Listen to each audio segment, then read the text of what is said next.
Vihdoin viimein saatiin myös James Too Good Harding tänne haastatteluun ja kysellään häneltä vähän miehen historiasta, esports-historiasta ja sitten mennään Twitchin seikkailuihin mukaan. Hey, can you shortly introduce yourself to our viewers? Hey, I'm James Too Good Harding. How did you say it? Harding.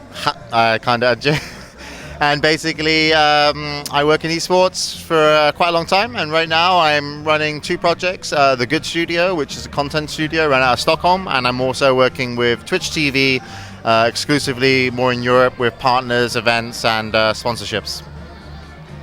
When did you get into esports? What's the start? Honestly, I started playing competitive games very young on a PC. Mech Commander, but I found Quake 2 and then Quake 3. Played a little bit of like Quake World and all that stuff, but never really in terms of what I would call competitive. So Quake 3, so I guess like 99, and I went from a player to a professional player in like 2004. I've been to some LANs in 2000 and 2001, but it wasn't a professional, it wasn't winning money. And then 2004 was really the kick of everything. And then just to sum this up, how I got in and where I am now. From there, I went to Dignitas, Team Dignitas, then I went to Team Fnatic, and I became team manager of Team Fnatic, general manager of Team Fnatic, then I went to ESL TV and did commentary and content, and I got to work with some great companies, id Software, Blizzard, and then from there I went to Stunlock Studios, help promote the game, and then from there I came out and I took a contract with Twitch TV, as well as started up my own project on the side, the Good Studio. So player, manager, bullshitter, basically, is the way to go. You have seen the esports grow, like being on the route to here. What has been the main reason that esports has got into the situation where is it now? I just think I think the community has always been the key. It's like the players are there to entertain and show the best of gaming, and the community, even from the get-go, it was all about online. It was online communities, you didn't know anyone's face, and then community started being built around LANs. So there was a LAN community, and then the community is now, I think, that has taken esports to the next level, is built around live streaming. I think the communities based around live streaming allow us to be bigger, and this has all helped us funnel in a good amount of sponsors and to keep the industry going so people have jobs. So really it's just the size of gaming in general that's taken us to where we are, but it's gone from step to step in esports, I started at like M player, Starlance, all these like really small ladders, and then clan base, and then like these LANs, and then it just kept going. And I think now with the live streaming aspect, the community is really broadened and just shone light on people who enjoy being good at games, and now it's a career for them. But at the beginning it was just like, I want to be the best at this game, and I want to play that guy from Finland and kick his ass, which never actually happened with me because Puri was better. Good. Yeah. Twitch TV is supporting esports greatly. What do you do? Basically, Twitch TV,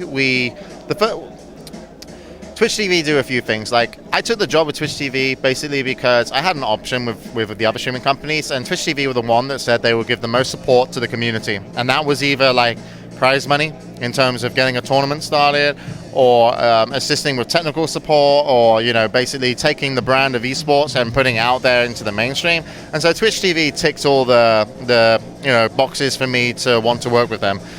What Twitch TV and I'm doing, we do these player lounges here. You probably got some footage of it, but this is a player lounge exclusively for like press, managers, players, and exhibitors, where they can come relax.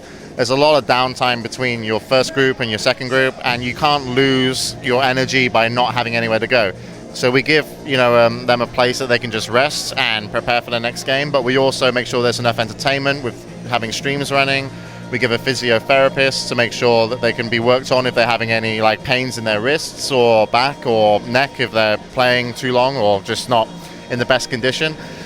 And we try and help the players have somewhere to be where they can enjoy the tournament more. Twitch TV on my end in Europe, where we help people is again with the sponsorships and also promotion, tech support, and just allowing people to get their brand out there on a big website. And it doesn't matter if you're a WoW streamer who just wants to be seen in a World of Warcraft community because maybe you can pull in some numbers and you can make some money from gaming, or if it's like one of the best teams in the world who use it as a place for their fans to come. So it's and we also we have a tech team in Europe and everything else, but basically Twitch TV here, yeah, we're one of the sponsors of the tournament at DreamHack, but we bring the lounge to support everybody that's in esports in terms of the players and the managers, and you guys, you're in here, we support you. Yeah. It's a good place. There has been lots of discussion about stream wars, Yeah. mainly between you and Owned. Is there really a thing called stream wars? I think professional competition would be a better way to put it, but I think when you have two companies that have the same product, people will obviously go like, oh yeah, I like that one, or I like this one for whatever reason. But I don't think there's any competition where one will go under. I think both are good companies. But I think like I said, the reason I joined Twitch is because they're the guys that have the ability to go to, potentially maybe Xbox Live and have streams on Xbox Live, and then we reach a more broader audience, or go on to smart TVs, or get bigger investments. And so as a product, they're both very good, and I'm happy that we have both for competition reasons. But I don't think there's really a stream wars in terms of we're at each other's necks. I don't hear anything in terms of like dodgy stuff going on. But yeah, we do what we do. We like what they do, and what they do makes us want to do what we do better for the community and esports. So I hopefully everyone at Twitch is motivated, as far as I can tell, and do a great job. So we're happy that there is other people out there doing the same thing. Okay, Elfie wanted me to ask the question about the Victory Cat. Yeah. What's the story behind the Victory Cat? Victory Cat is the Good Studio mascot. Basically, when we moved into the new house in Stockholm, the cat came to the door, and we were like, why is there a cat here? And so we let her in. She was really hungry, really tiny, and so we gave her some like ham, that's all we had. And then we were like, she really liked being there, and we were like, look, we can't, it's not our cat. It had a collar on it. So we were like, well, let's just put it outside while we go to IKEA and buy furniture. And then we come back 5 hours later, and all she did was hide under the house until we got home, and then followed us back in the front door. And we're like, okay. And then we went round, looked for the owners all up and down the street, put up posters, couldn't find the owner of Victory Cat, so we ended up adopting her. And Victory Cat is now had kittens, so we've got 4 Victory kittens, which are awesome. They're only about 4.5 weeks old, and they're running around the house. One of them started pissing on Wepis' bed, thinks Wepis' bed is the place to piss right now, so Wepis isn't happy. But yeah, it's fun. And hell, probably helps my stream revenue. Everyone loves cats on the internet, man. I'm like, how do we make more money off streaming? Have kittens. But yeah, Victory Cat she's really cool. She's really nice. Are you going to sell the kittens? We're not going to sell them, but we can't keep them all because basically everyone in the house is like, no. I'm the only person that's like, I want every kitten in the house and all the cats. So what we're actually doing is on stream in the near future on the Good Studio, we're going to ask for people who live in Stockholm, we're going to check them out, and then we might give away some Victory kittens, but we want monthly progress reports on our kittens, man.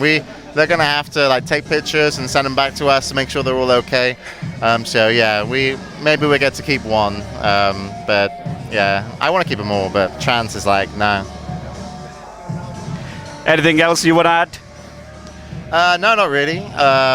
Thanks for the interview. Thank you. Yeah, it's set.fi.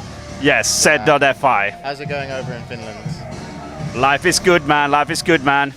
You're all crazy over there. How come? I don't know. You're just you're just a notch crazier than any other Nordic country.